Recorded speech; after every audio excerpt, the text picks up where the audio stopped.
Yesterday in the Minneapolis paper, not on the front page, but of the Minnesota section, it says nearly half of young kids are considered at risk. Nearly half of the children in Minnesota are considered at risk. There are some reasons for that. Not what you usually think of in my mind,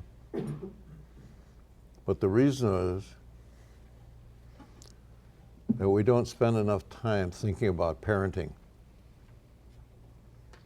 Second reason is that there's a tendency to do top-down governance.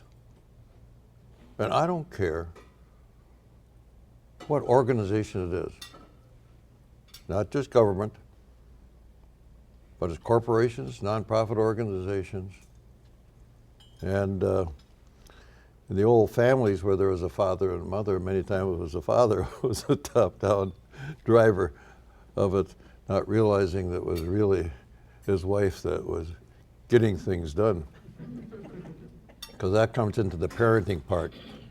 So let's understand parenting first. When a child is born, the child gets to know his or her mother first, because she holds him while she's nursing him. When I was a little kid and I would become frightened by a thunderstorm or something like that, I run to my parents' bedroom for safety, but I always crawled in on my mother's side. There's something else between parents and a child, and that's their DNA. And Francis Collins has written about that, and he's the head of the National Institute of Health right now. But the DNA of the parents affects the child, not just in a scientific way, but in relationship. And so that relationship is really important before the child even learns how to speak. Because the mother just, if the child isn't doing something just right, can lift her eyebrow, and the child notices that. The communication that's best between people is when you can look into each other's eyes, because the eyes speak volumes. The eyes speak volumes. When you look away, or you look intently, or the love that's in their eyes. We talk about politics, and I'll just mention this. In the United States Senate, they did better of getting together on issues. But some years ago, they closed down what they call the leadership room. That's the room where senators would meet, and the majority party would pick 3 people on an issue. The minority party would pick 2, and then they'd pick 3 other people who would, in their history, be able to work things out. And then they leave there together. They close the room. People in there even forgotten that it exists. And that's why it's important for children and parents to eat together. Not just meet together, but to eat together. Because in the eating food, it does something to you, make you a little easier to get along with. I remember when my dad would reprimand me, and I'd be mad and pouty and upset, and I'd come to the table, and when they would bring the plate like they're bringing now, my mother or the food they'd serve, and I said, "I'm not hungry." Because my dad welcomed me back into his graces, and I wanted to live in my martyrdom, pouting. And when I would take a bite of food, and then I would change. And that's going to go into my recommendation to you at the end of my talk. Now let me look at the top-down problem, big problem. And here's where government has come in. We knew something was wrong in education a long time ago. And I've watched education, elementary and secondary education, decline for all these years. We didn't know it in Minnesota because we're always better than everybody else. And even though the whole country declined, we're better than everybody else, so we must be all right. But we started out with Head Start. And the war on poverty. And the county community action committee, I got an amendment in there that 1/3 of the people on the community action board be poor people, so their voice would be on that. You know by what you talk about here in Hennepin County, for example, is that they don't do it that way anymore. You pick some political friends of yours to be on that because of the appointed system. The next thing after Head Start was the Elementary and Secondary Education Act. And that was to assist the public schools. And in order to prevent top-down direction completely, again, I got an amendment on it that would require that every Title I school would have to have a parent advisory committee. That lasted for 10 years. And then they dropped that requirement. Why? Because the superintendents of schools said it's too onerous to find parents to serve on it. That's why they drop it. Now, you say, well, those lousy Democrats. It was a Republican who offered to drop it. And they went along with it. You can't blame somebody else with that. Next came No Child Left Behind. And the same thing, that became top heavy. So after that came Race to the Top. And that was just putting money out there. And the last is Common Core. Not to determine how kids achieve in school, but to teach them exactly the same. When you talk to public school teachers today, they cannot be creative. They have the rules exactly what they do in every move. They are upset with it, but they go along. They go along with it. And that is extremely harmful because every child is different. Every child has different DNA. Every child has different home experiences. And so I want to share with you is that what is it that caused me to have a passion about this? Well, in 1961, I went on the Education Labor Committee, beginning of 1961. Just after the election in 1960, I was flying back here, and I was riding with the ranking Republican member of the Education Labor Committee. And so I talked with him. I said, you know, instead of being on the Agriculture Committee, I'd sooner be on the Education Labor Committee.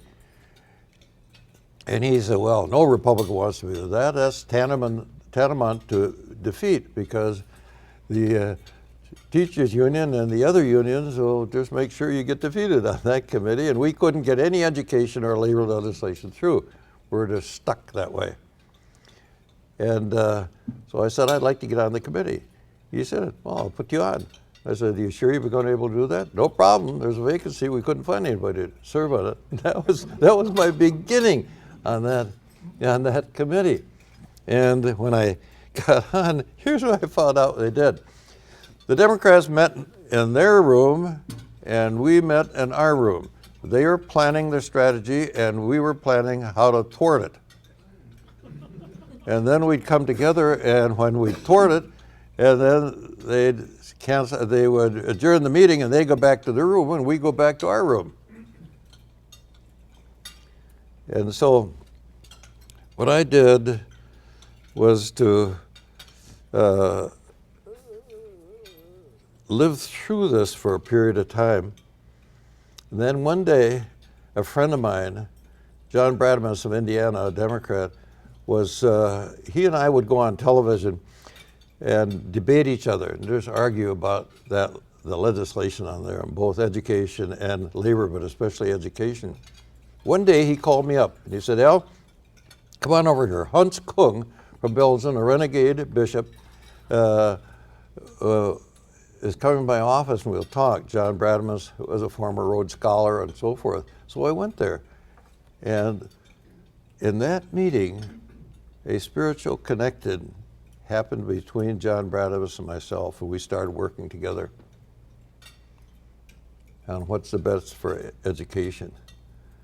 Then another election came on, and we got a new chairman of the committee. And he had 23 Tennessee walking horses in Kentucky. He hadn't done anything for years. They're just running wild. And I said to him, "You know, on Easter recess, instead of going back and working with my constituents, I'll take 2 of my sons and go down and train your horses for you." Except the stallion. I said, "Well, I won't touch him." So I went down there, and that week trained 23 of his horses. He liked what I did so well that he gave me a yearling colt.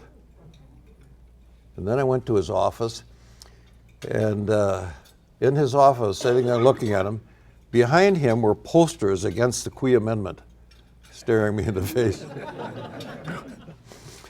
And I said, "Carl, here's what I'd like you to do, Carl Perkins.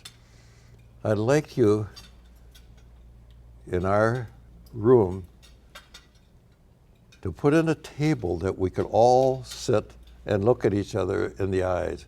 Because we sit in that straight row, and you got to look like that to talk to somebody else. And the people who lead seniority got to look back like that at the senior people who are talking most of the time." And I said, "Just have it so we can all look at each other." That's when we began to pass legislation that both Republicans and Democrats could support in the Education and Labor Committee. And I tell you that because you know that in your own business. And don't think that in government they necessarily know that. It goes back to, where do you learn that? You learn that in the meal with the children. So when the kids graze in your home, they aren't sitting down talking with you or each other and building that relationship. It's as simple as that. There's 2 words that I want you to remember. The one is to listen, and the other is to love. Helen Grant came to my room and said, "I want to tell you how to improve education." She was a teacher in South Chicago. And I knew a little bit about the cities because before that I had, in that year I had gone up to New York and ran with a street gang for 3 days and 3 nights in an area that was too dangerous for taxi cabs to come into. And that was, for a Norwegian from Rice County,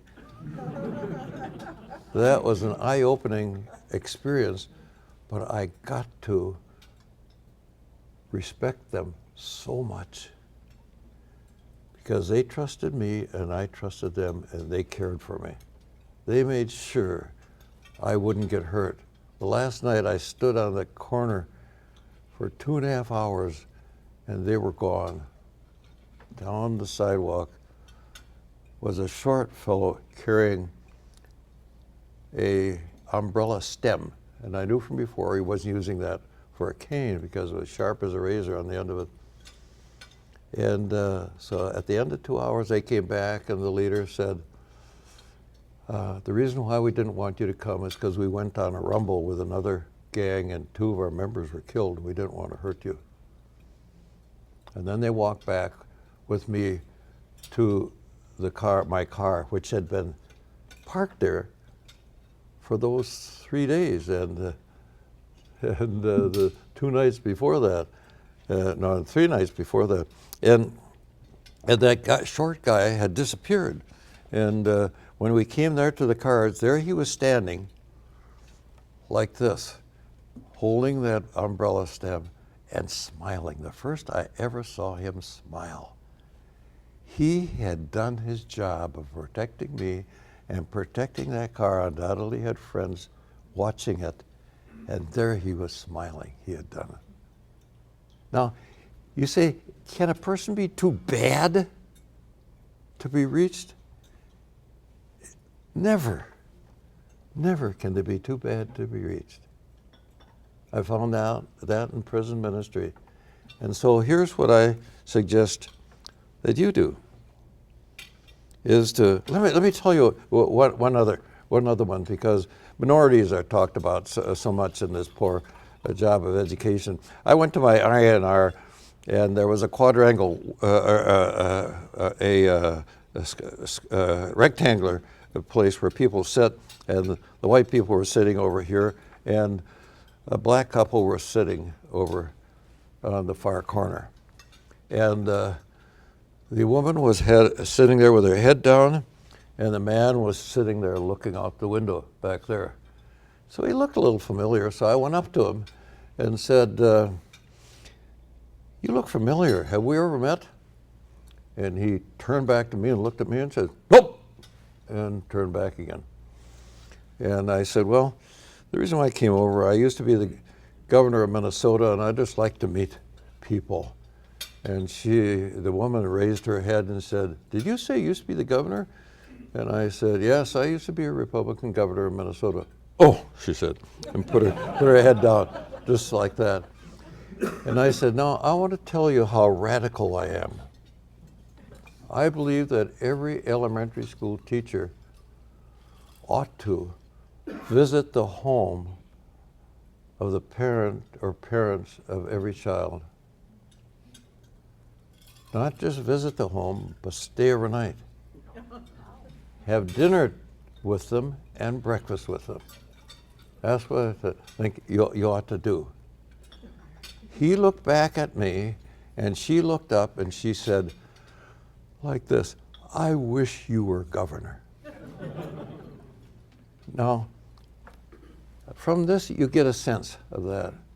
So as chambers of commerce, there are people, and you start out with this group, there are people who have children who work for you who are 4 years of age and younger.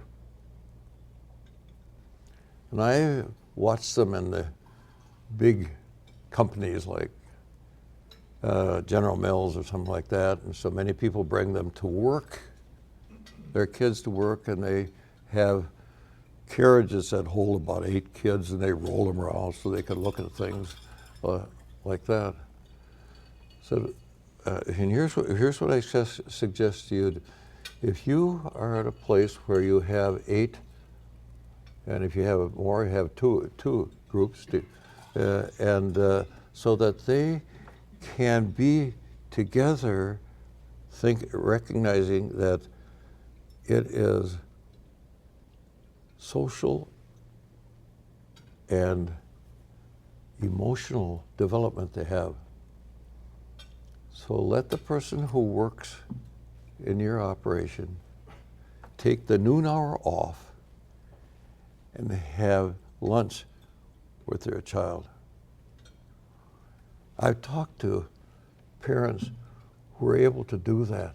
And in the public schools, there's one friend who is ultra conservative, but he goes and has lunch with his child, the only parent who does it, and he said, it's amazing. Other kids come around his table They want to be there with that relationship. It's awesome. And so I look at a place where I go often for lunch, and that's Perkins on 394. A lot of people in prison fellowship call it Al's Perkins. I do it so often. And there's a Menards over there. I know, because of the number of people I see carrying a baby in them who wait on tables and then afterwards have a table in Perkins and they're with Menards, undoubtedly there would be 8 people there. You could have a mobile building on wheels in the parking lot of either Perkins or Menards, and where the kids could come and Menards and Perkins would let a worker off during the noon hour. That's tough for Perkins to do that, but it's so important for their children who will grow up. They could have lunch with their child there. If you go to the places where people are unemployed, North Minneapolis, for instance, I drive there in the daytime and see people on a warm day out in front of their house visiting with neighbors. You do that wherever parents congregated. That could be done. And I think the chambers of commerce could be great leaders to bring that about, because you're already thinking of it, but you can't think of professionals doing it for you. It comes from the parents and the children together growing. Back in the 1930s, and I'll close with this, Ramsey County had an interesting program for welfare. Quit it out when World War II came along, but the welfare workers came out of their office and went and stayed overnight and lived with the welfare recipient for a period of time. Taught them how to sew, helped them with buying things more economically and all of that. It reduced welfare more than ever has been done before. Even great work that was done teaching people skills when Clinton signed that reform of welfare. And just that relationship has gone on for the eons of time, and you can't overlook that. And science proves it. I just like it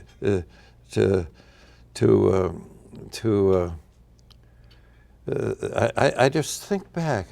You wonder if I'm going to quit talking, and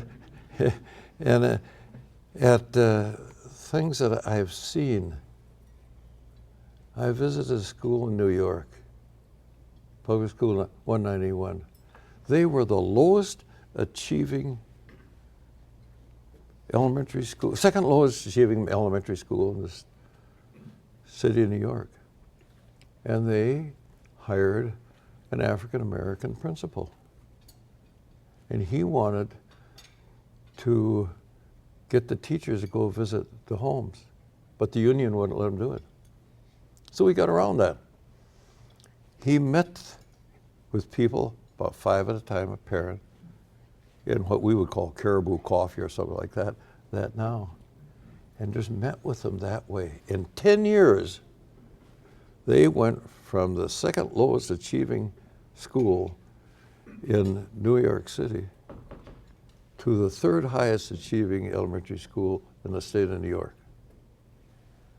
The same thing happened in Maine, and this was a bunch of potato farmers.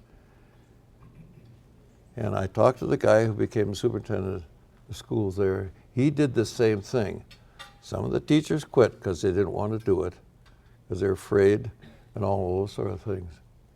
But he went from the lowest achieving school to the highest achieving school in Maine and maintained it with that. And so you can see my passion on it, because it isn't about money or power. It's about parents.